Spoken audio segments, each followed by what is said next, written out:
A criança é feita de 100. A criança tem 100 mãos, 100 pensamentos, 100 modos de pensar, de jogar e de falar. 100, sempre 100 modos de escutar as maravilhas de amar. 100 alegrias para cantar e compreender. 100 mundos para descobrir. 100 mundos para inventar. 100 mundos para sonhar. A criança tem 100 linguagens e depois 100, 100, mas roubaram-lhe 99.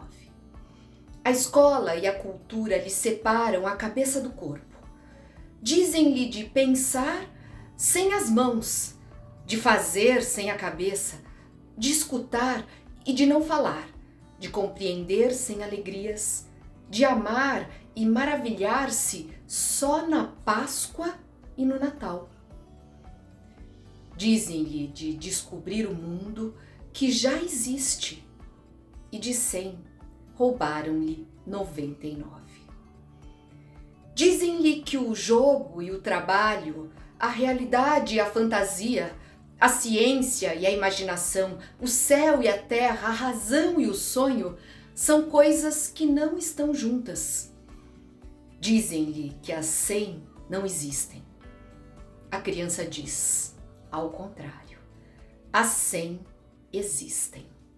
Partiremos do princípio de que a gente só é capaz de oferecer ao outro aquilo que nós temos.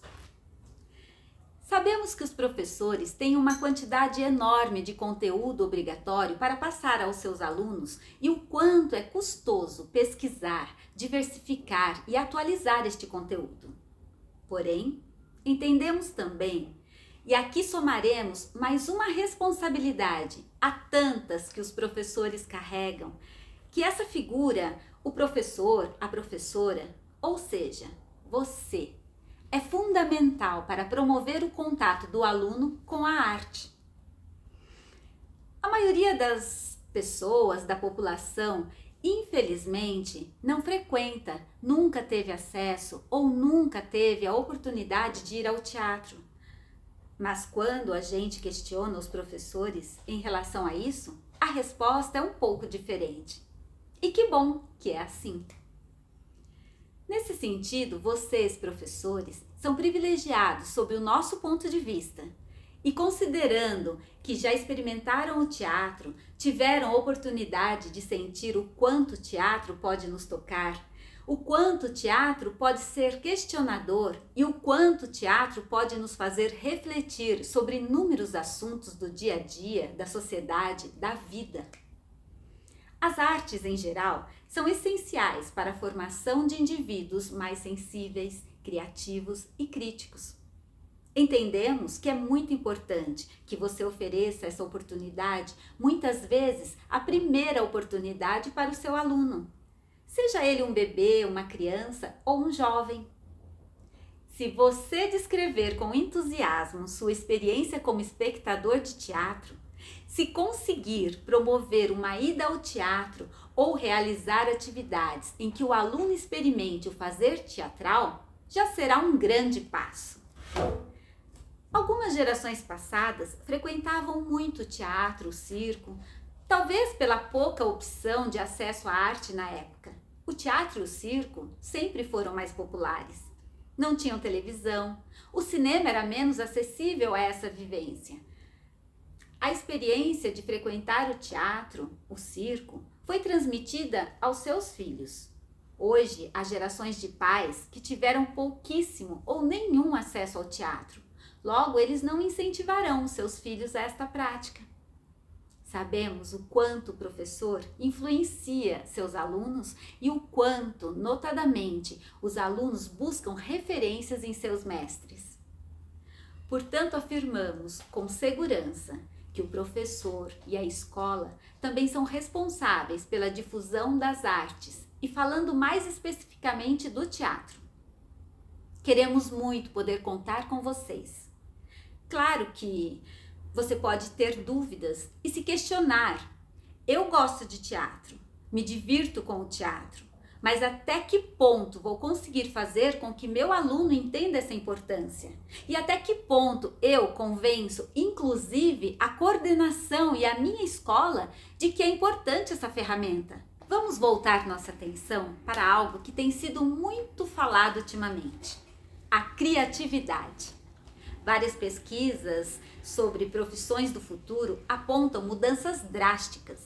Ouvimos dizer e temos como comprovar a veracidade desses boatos que grande parte das profissões do futuro, mais de 60% das profissões do futuro, nós ainda não conhecemos. E não estamos falando de um futuro distante. Ao contrário, está muito próximo, algo para daqui 10 anos. E tem um detalhe muito importante quando analisamos mais a fundo os resultados dessas pesquisas. Um detalhe que parece estar passando meio desapercebido, mas queremos compartilhá-lo com vocês.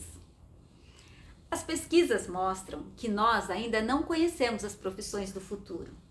Porém, afirmam que muitas das profissões do futuro, se não a maioria delas, estarão relacionadas à criatividade, independente da área. Podemos considerar aqui humanas, biológicas, exatas. Este já seria um ponto para assegurar que o teatro é importantíssimo no desenvolvimento dos alunos e alunas. O teatro, não só para quem faz, mas também para quem o assiste, é uma ferramenta poderosíssima para a criatividade. E isso já bastaria para dizermos: olha, incentive seu aluno, sua aluna a ler, a assistir, a fazer teatro, porque isso certamente vai estimular a criatividade deles. E para além disso, quando pensamos no teatro, pensamos numa prática que promova a interação, a discussão de inúmeros assuntos. O teatro, via de regra, é uma arte que precisa de um grupo de pessoas atuando em variadas funções para acontecer. E esta particularidade pode ajudar a desenvolver no aluno a capacidade de dialogar, por exemplo, algo bem raro na nossa sociedade de hoje.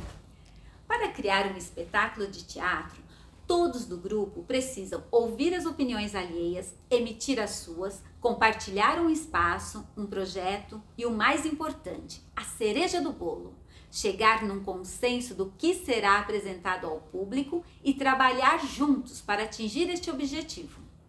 Ou seja, mais um motivo a favor do uso do teatro na escola.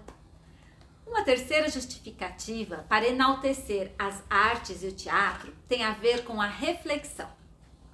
Vamos voltar alguns séculos, chegar às raízes do surgimento do teatro ocidental, a Grécia Antiga. Qual a função do teatro neste período? As grandes tragédias, as grandes comédias, elas tinham como função reproduzir em grandes arenas o que estavam acontecendo naquela sociedade, naquela comunidade. Milhares de pessoas se juntavam para assistir uma peça de teatro e expurgar, libertar os seus sentimentos, rir com as representações da sociedade em que eles viviam, se espantar com as tragédias que contavam histórias sobre os deuses e revelavam situações veladas, secretas, cheias de intrigas do dia a dia. Esta identificação fazia com que aquela plateia imensa refletisse sobre a comunidade a qual pertencia, sobre suas vidas, sobre seus atos. Portanto, quando buscamos lá na raiz do teatro ocidental, encontramos mais um papel extremamente importante para o teatro na formação do ser humano. O teatro como instrumento para a reflexão e percepção da sociedade e do indivíduo. O teatro e a educação devem caminhar juntos. Educar não é só ensinar a ler e escrever, é ensinar a pensar e sentir o mundo de outras formas.